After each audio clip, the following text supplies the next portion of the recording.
بسم اللہ الرحمن الرحیم۔ تین ایسے گناہ کا تذکرہ کروں گا حدیث کی روشنی میں جو اکثر آج اس پہ ملوث ہیں۔ حدیث میں آتا ہے نبی کریم صلی اللہ علیہ وسلم نے فرمایا، اللہ تعالیٰ نے ان عورتوں پر جو مردوں سے مشابہت اختیار کرتی ہیں اور ان مردوں پر جو عورتوں سے مشابہت اختیار کرتے ہیں لعنت فرمائی ہے۔ یہ روایت امام احمد رحمۃ اللہ علیہ نے اپنی کتاب میں 5100 حدیث نمبر پہ نقل کیا ہے۔ بالکل صحیح درجے کی حدیث ہے۔ اس میں یہ بتایا گیا ہے کہ عورتیں مردوں سے مشابہت اختیار نہیں کر سکتی اور مرد عورتوں سے مشابہت اختیار نہیں کر سکتے۔ اگر کوئی ایسا کرتا ہے تو اس پہ لعنت ہے، اور حدیث میں جس کام پہ لعنت آ جائے وہ کام گناہ کبیرہ میں شامل ہو جاتا ہے۔ یہ اصول ہے۔ لعنت کہتے ہیں اللہ کی رحمت سے دور ہو جانے کو۔ اللہ تعالیٰ اپنی رحمت سے، اپنی محبت سے جسے دور کر دیتا ہے اسے لعنت بھیج دیا جاتا ہے۔ جیسے شیطان پہ لعنت ہے، اسی لیے شیطان کو ملعون کہا جاتا ہے۔ اب سمجھیے گناہ کیا ہیں۔ نمبر 1، بالوں کو چھوٹے چھوٹے کر لینا۔ آج کل عورتیں بالکل مردوں کی طرح چھوٹے چھوٹے بال کر لیتی ہیں۔ جیسے مرد حضرات چھوٹے چھوٹے بال کر رکھتے ہیں، ایسے عورتیں بھی رکھنا شروع کر دی ہیں، جو بالکل گناہ کبیرہ میں شامل ہے، اور ایسی عورتوں پہ لعنت ہے حدیث کی روشنی میں۔ اسی لیے عورتوں کو بال نہیں کاٹنا چاہیے، چھوٹا نہیں کرنا چاہیے۔ ہاں، کتنا بڑا بال رکھیں گی، کیا کریں گی، یہ ایک الگ مسئلہ ہے، تفصیل ہے اس پہ یہاں۔ اسی طرح مرد حضرات آج کل فیشن کے طور پہ عورتوں کی طرح لمبے لمبے بال رکھنا شروع کر چکے ہیں۔ یہ بھی ناجائز ہے مردوں کے لیے۔ مرد عورتوں سے مشابہت اختیار نہیں کر سکتے اور عورتیں مردوں سے مشابہت اختیار نہیں کر سکتی۔ نمبر 2 گناہ کپڑے پہننے میں۔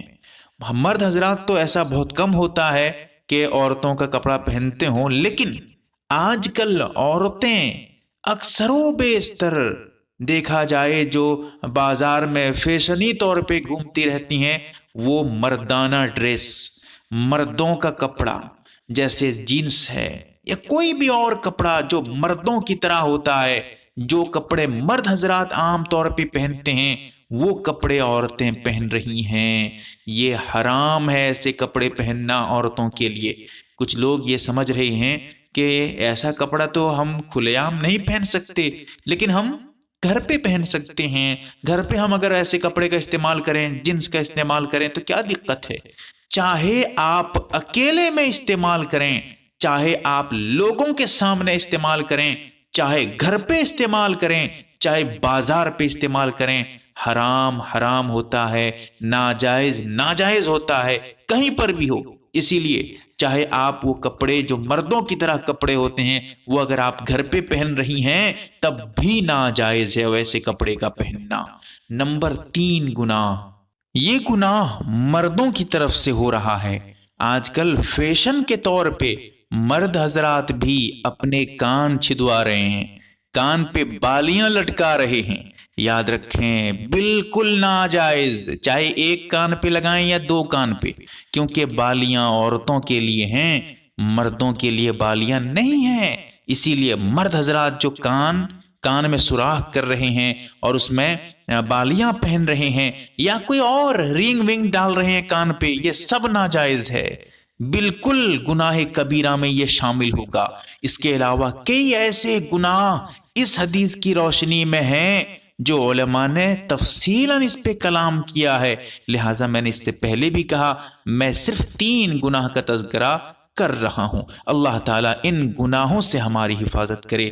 ہمیں یہ دیکھنا ہے یہ گناہ ہم سے تو نہیں ہو رہا ہے، یہ گناہ ہمارے خیس و اقارب سے، ہماری اولاد سے، ہمارے گھر والوں سے یہ گناہ تو ہو نہیں رہا ہے۔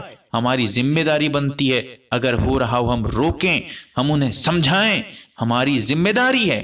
پھر اس کے باوجود اگر وہ سمجھتے نہیں ہیں، ان کا عمل ان کے ساتھ ہے، سمجھانا، بتانا، اطلاع دینا، اپنی طاقت کے بقدر گناہوں کو روکنا،